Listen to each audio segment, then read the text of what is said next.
Mes chers bien-aimés frères et sœurs dans le Seigneur, Shalom. Je suis votre humble serviteur, l'évangéliste Prince Kouka.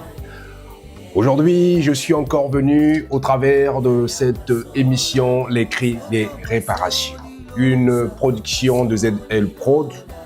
Alors, c'est tout simplement pour pouvoir vous consoler, pour pouvoir vous restaurer, pour pouvoir encore rassurer à un enfant de Dieu le plan parfait de Dieu dans sa vie.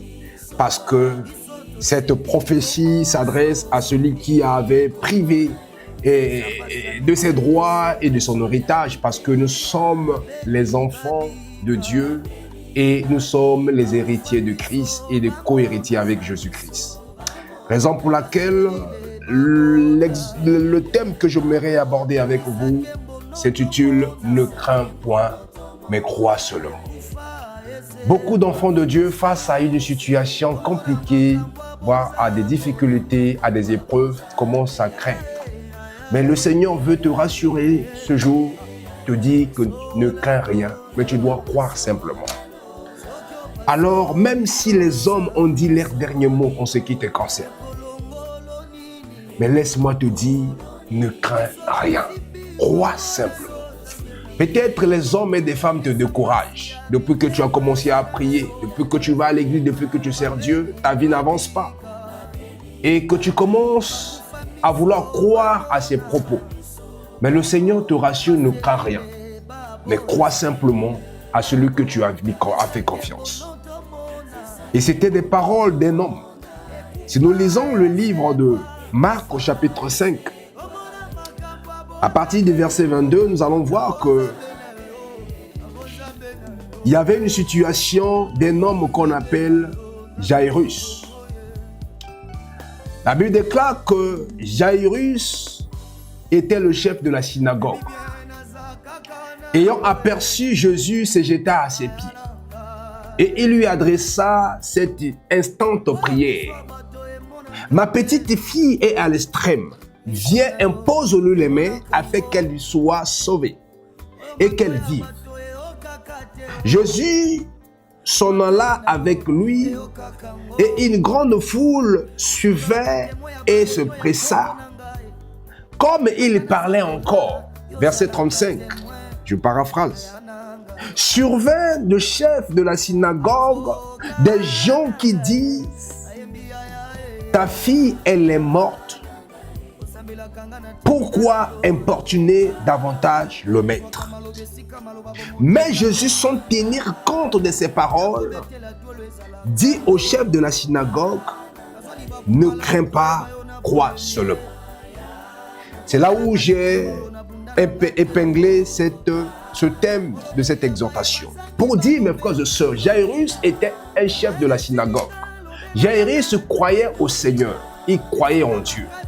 Et lorsqu'il a vu que sa fille était malade, il était à l'extrême, sur le point de mourir, Jairus va courir pour aller chercher le secours auprès du Seigneur.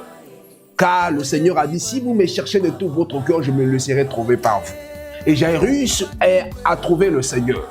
Au moment qu'il a explicité son problème, au moment qu'il a parlé au Seigneur de sa situation, que sa fille est malade, vient lui imposer les mains afin qu'elle vive.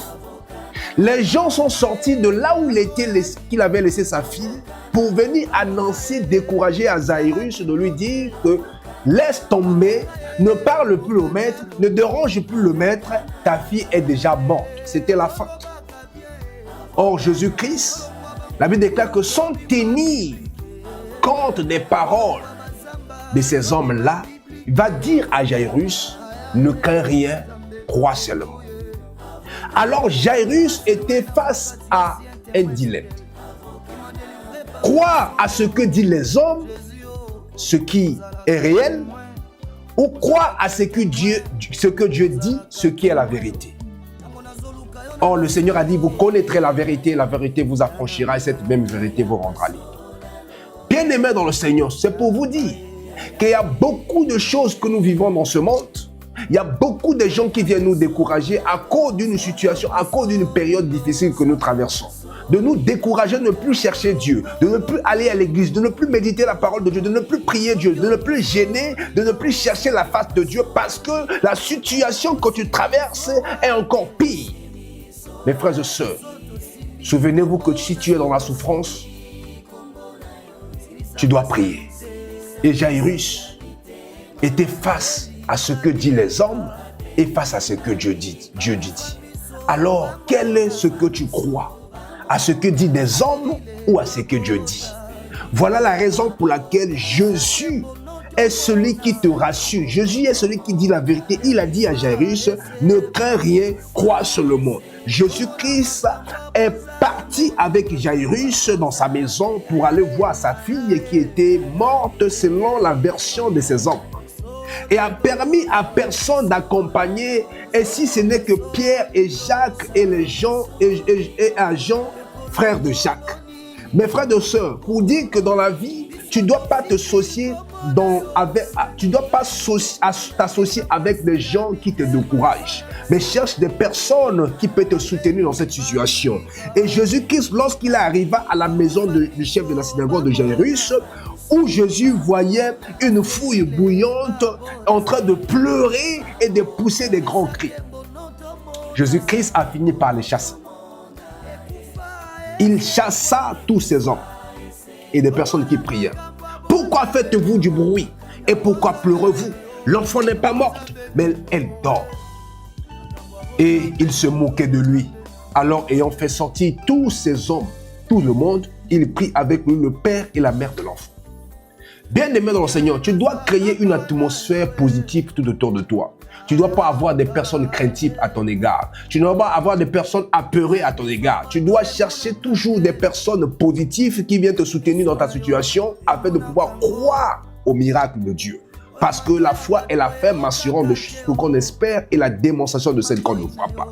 Donc Jésus était entouré face à lui aux deux hommes de foi parce que la père et la mère de l'enfant, ils avaient la foi et ils croyaient au miracle du Seigneur que Jésus-Christ est capable de pouvoir ressusciter leurs enfants. Mais pas la foule qui était tout autour parce que la foule les soutenait toujours à pouvoir pleurer davantage. Voilà pourquoi le Seigneur les avait chassés. Pour vous dire, mes frères et sœurs, celui qui vous parle, c'est le Seigneur Jésus-Christ, c'est lui qui a les paroles de la vie. Voilà pourquoi lorsqu'il est venu face à la fille, il a dit Talitha Koumi, ce qui signifie jeune fille, lève-toi, je te le dis. Bien, la Bible déclare qu'aussitôt la fille de Jaïr se leva et se mit à marcher, car elle avait 12 ans et il fut dans une grande étonnement. Jésus leur adressa de fortes recommandations pour que personne ne sût la chose et dit qu'on donna à manger à cette jeune fille. Pour vous dire, mes frères, Dieu n'est pas un homme pour mentir. Ce qui est impossible aux hommes, à Dieu tout est possible. Voilà pourquoi, mes frères et sœurs, la question que j'aimerais te poser ce matin, crois-tu aux paroles des hommes ou aux paroles de Dieu? Alors Jairus a cherché Dieu et Jairus a cru à Dieu et Jairus a vu sa fille revenir à la vie. Alors peut-être tu es découragé, peut-être tu as des paroles de moquerie à cause de ta situation. Mais le Seigneur ce matin, il veut que te rassurer. Ne crains rien, crois seulement, parce que ta foi sauvera le malade. La Bible déclare que la prière de foi sauvera le malade. Alors si tu es malade, ta prière avec foi, ne crois pas, même si les hommes ont dit que c'est mort pour toi. Mais dis-le que ton Rédempteur est vivant. Il est capable de ramener à la vie ce qui était mort. Si la Bible nous dit que celui qui est capable de ramener la mort à la vie, et celui qui est capable d'amener Lazare qui était mort, décomposé après 4 jours et revenu à la vie, il est capable aussi de ramener la vie à ta solution, à ta santé, à ton corps et à ta situation. Voilà pourquoi ne crains rien. Ne crois pas à ce que les hommes disent. La Bible déclare que ce qui est impossible aux hommes, à Dieu tout est possible. Alors crois à la possibilité de Dieu. Crois que ce que le Seigneur a dit en toi va s'accomplir. Parce qu'il a une parole dans ta vie en disant Talitha Koumi, ce qui signifie jeune fille, réveille-toi. Ce qui signifie, jeune fille, lève-toi. Alors, le dernier mot appartient à Dieu. Ça n'appartient pas aux hommes. Voilà pourquoi, mes frères et sœurs, prie que le dernier mot des hommes ne s'accomplisse pas dans ta vie, mais c'est le dernier mot de Dieu qui va s'accomplir. Alors, tout comme Jairus, dans ta situation actuelle, des hommes ont venu t'annoncer que tu vas tout laisser tomber, que tu ne dois plus attendre à Jésus, que tu dois plus attendre à Dieu, que tu as invoqué pour la situation cruciale, que tu traverses par cas, humainement parlant, on ne peut plus rien faire pour toi. Mais cependant, ton Dieu t'exhorte ce matin que tu n'as pas à tenir compte de ces paroles de ces hommes-là. Il t'exhorte à ne pas craindre. Il t'exhorte, bien-aimé le Seigneur, à continuer à croire. D'un côté, tu veux croire à ce que dit ton Dieu, mais de l'autre côté, il y a la réalité qui est en face. Les derniers mots des hommes te poussent à vouloir tout abandonner, de croire à tout ce qui est fini pour toi. Alors, ce matin, ne crains rien. Ne crois pas aux derniers mots des hommes, mais crois aux derniers mots de Dieu sur ta situation. Car les hommes disent que c'est fini pour toi, mais Dieu est un Dieu de possibilités. Il déclare que rien n'est fini pour toi, car il a dit ce que sa bouche déclare, sa main l'accomplit. Alors le Seigneur va dire Talita Komi dans ta vie. Le Seigneur va ramener à la vie ce qui était mort en toi. Voilà pourquoi prie, car il est écrit qu'il dit une chose, la chose il dit un mot, la chose arrive, il ordonne et elle existe. Alors l'Éternel a le moyen d'accomplir tout ce que sa bouche déclare. Et c'est lui, alléluia, qui a une main étendue. Il va te guérir, il va te restaurer. Comme il a dit, lève-toi. Le Seigneur a adressé à un mort, alléluia. Il dit à un sourd entend. Il dit aux aveugles voix. Il dit aux paralytiques marche, alléluia. Aux morts, lève-toi. Le Seigneur a le dernier mot. Voilà pourquoi la voix de l'Éternel est puissante. Lève-toi, crois au dernier mot de Dieu. Ne crois pas au dernier mot des hommes, parce que le Seigneur a la vie en lui. Il a dit, les paroles que je vous donne sont esprit et vie. Alors que la vie Zoé de Dieu puisse couler dans tes veines. Que là où il y avait la mort, que le Seigneur ramène la vie. Il est le Dieu de la résurrection. Il a dit, je suis la résurrection et la vie. Alors maintenant, Seigneur, là où tout ce qui était mort en toi, comme Lazare, qui revienne à la vie maintenant dans le nom de Jésus. Prie pour ta santé, prie pour ton mariage, prie pour tes affaires, prie pour ton ministère. Prie bien-aimé dans le Seigneur pour tout ce que l'ennemi avait enterré. Alléluia, que cela revienne à la vie, parce que le Seigneur est le Seigneur de la résurrection. Alors que la vie Zoé de Dieu se manifeste dans la vie de tes enfants, dans la vie de ton mari, dans la vie de ta femme, dans la vie de ta famille, dans la vie de tes œuvres. Tout ce que tes œuvres qui étaient enterrées par le diable puissent revenir à la vie maintenant, parce que le Seigneur a le dernier mot.